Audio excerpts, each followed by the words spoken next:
mangga barangkali Ibu Ita mau ngobrol dengan saya. Alhamdulillah. Baik, jadi gini Bu, sebelum melakukan kegiatan supervisi akademik di kelas Ibu, saya ingin melakukan praobservasi dulu nih, sejauh mana persiapan Ibu untuk melakukan kegiatan pembelajaran besok. Nah, kira-kira apa yang Ibu harapkan pada obrolan ini? Pada obrolan ini saya mengharapkan saya sebagai guru untuk meningkatkan dan mengembangkan kemampuan kompetensi saya di dalam kelas, di dalam pembelajaran. Baik Bu, mudah-mudahan saya bisa membantu ya Bu. Kira-kira besok kalau boleh tahu materi apa yang akan Ibu sampaikan? Materi saya di kelas 1 yaitu tentang rukun Islam. Baik, rukun Islam ya Bu materinya. Kira-kira tujuan pembelajarannya apa ya Bu? Jadi tujuan pembelajarannya anak tuh mengenal dan memahami, bisa menyebutkan juga tentang rukun Islam. Tujuan yang luar biasa. Nah, sehubungan dengan hal tersebut, apa yang sudah Ibu persiapkan nih? Saya sudah mempersiapkan media pembelajaran, modul ajar, materi ajar untuk mengajar di kelas 1 dengan materi yaitu rukun Islam. Luar biasa persiapannya, Masya Allah. Sudah lengkap sekali ya Bu perangkatnya. Terkait dengan hal itu, kira-kira kesulitan atau hambatan Ibu dalam menyampaikan materi pembelajaran tersebut ada nggak Bu buat besok? Kesulitan saya adalah inovasi saya dalam dunia digital ya, untuk menyediakan media-media pembelajaran berbasis digital agar anak mudah memahami dan mudah mengerti serta menarik dalam pembelajaran masih sangat terbatas, masih perlu dikembangkan dan masih belajar lagi. Insya Allah nanti saya bantu ya Bu. Baik Bu, kira-kira kompetensi apa yang ingin Ibu kembangkan di kegiatan ini? Saya ingin mengembangkan kemampuan intelektual saya, kemampuan sosial dan emosional saya dalam melaksanakan kegiatan pembelajaran. Dari penjelasan Ibu, berarti Ibu ingin mengembangkan kompetensi profesional, sosial, dan kepribadian ya Bu. Nah, strategi apa yang akan Ibu lakukan nih dalam mengembangkan kompetensi tersebut? Saya berusaha membuat perangkat pembelajaran yang lengkap dan berpihak pada murid, membuat media pembelajaran yang menarik dan menyenangkan.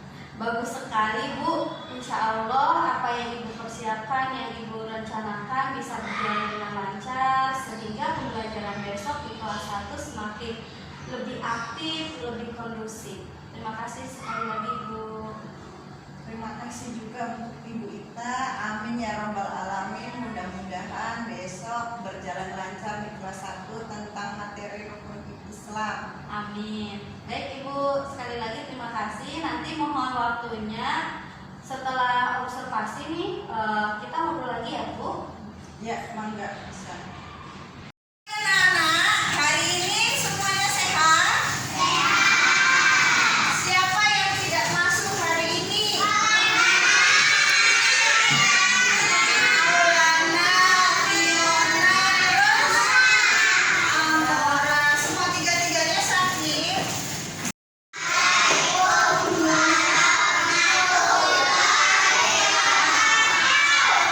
Waalaikumsalam warahmatullahi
kekurangan apa yang harus Ibu perbaiki?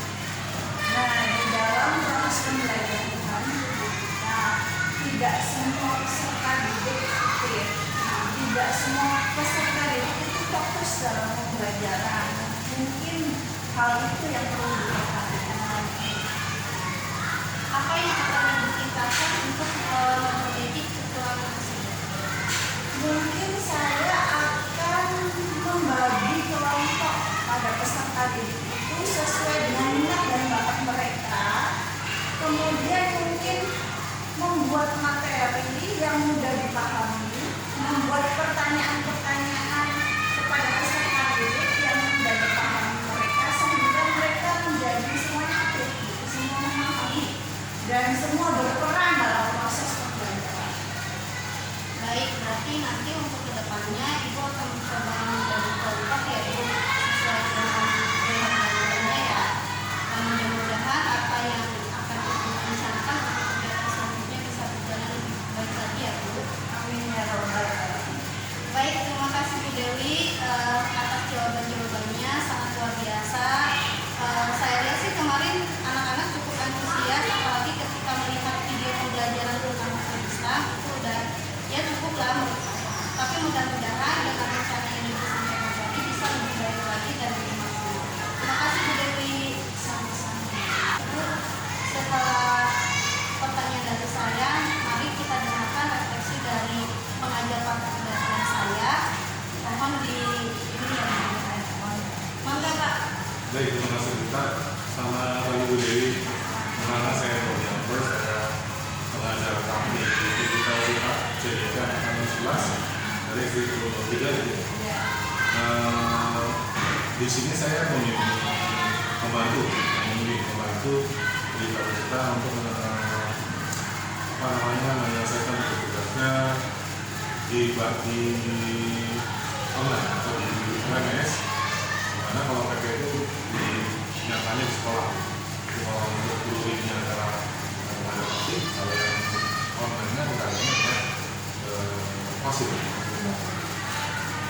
Baik, itu terima kasih sudah melaksanakan observasi coaching psikologis akademik, di mana Ibu sudah terobservasi oleh kita, dan saya harap itu menjadi bukan menilai Ibu, tapi sebenarnya ini mengetahui bagaimana strategi pembelajaran yang dilakukan oleh Ibu kepada siswa-siswanya. Mas, bahwa Bu, baik, untuk teknik coaching ini Bu, sebenarnya ada banyak pakem-pakem bahwa memang yang menandakan bahwa itu adalah coaching, bukan memang ini bukan konseling bukan, tapi ini adalah nanti coaching. Mana Bu Dita itu coaching itu sebagai coach, Bu Dewi itu sebagai coaching. Nah, di sini saya lihat Bu Dita sudah bagus ya dalam coach, di mana pakem yang paling utama adalah Bu Dita tidak boleh memberikan solusi terhadap permasalahan yang Ibu hadapi. Kenapa? Karena sifatnya coach ini adalah menggali potensi atau mengenali bakat Ibu terkait permasalahan yang Ibu hadapi, di mana Ibu itu secara tidak sadar akan memberikan solusi tersendiri di permasalahan itu. Nah, dari itu hal itu di paham utamanya saya lihat sudah cukup baik, cukup bagus, di mana Ibu mau mengeksplor. Jadi tadi apa yang kendala Ibu yang hadapi, di mana siswa itu kurang fokus, kemudian belum dikasih, sehingga Ibu itu bisa kembali menanyakan apa yang sudah dilakukan. Nah, disitu beliau sendiri dengan berkelompok dengan minat bakatnya seperti itu sudah suatu solusi dari itu sendiri. Dan itu sudah baik untuk kita. Dan yang kedua memang ada beberapa catatan yang bisa saya coba. Tadi yang saya lihat, apakah Ibu merasa nyaman berbicara dengan kita, atau memang ada apa namanya rasa dulu di mana? 80% nyaman, 20% ya ada campur-campur. Ya, memang ketika coaching itu memang harus coachingnya apa yang dia rasakan masalahnya dia khususkan dengan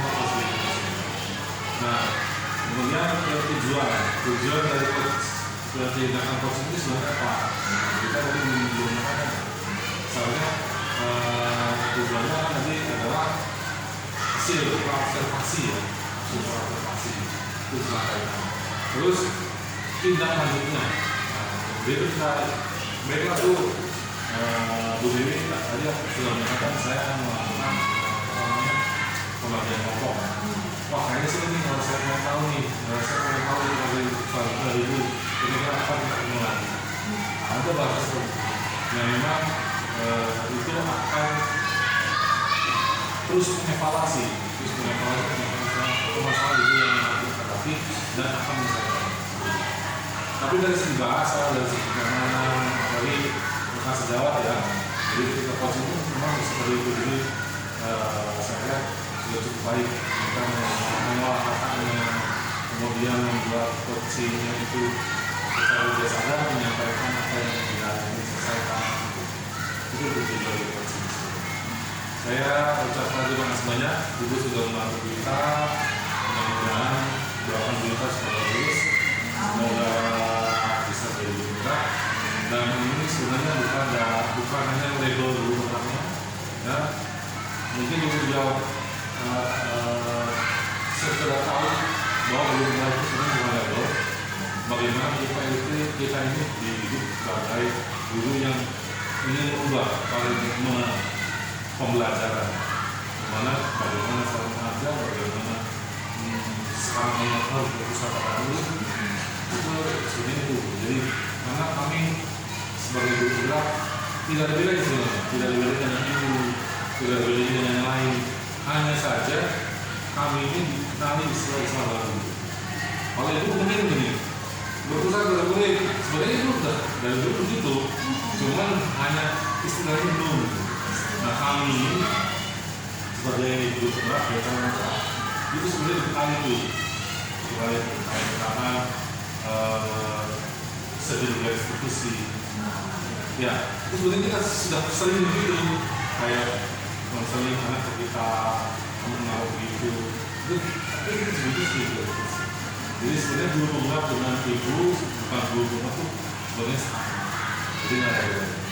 Jadi jangan melakukan bahwa kita bergerak, saya bergerak itu berbeda dengan berbeda dan semuanya sama. Cuma kita sudah diberi ilmu untuk bagaimana kita berubah paradigma pembelajaran. Baik, terima kasih atas diskusinya hari ini. Terima kasih Dita sudah memberikan saya reaksinya. Sudah bagus untuk coachingnya, untuk ditingkatkan lagi di cara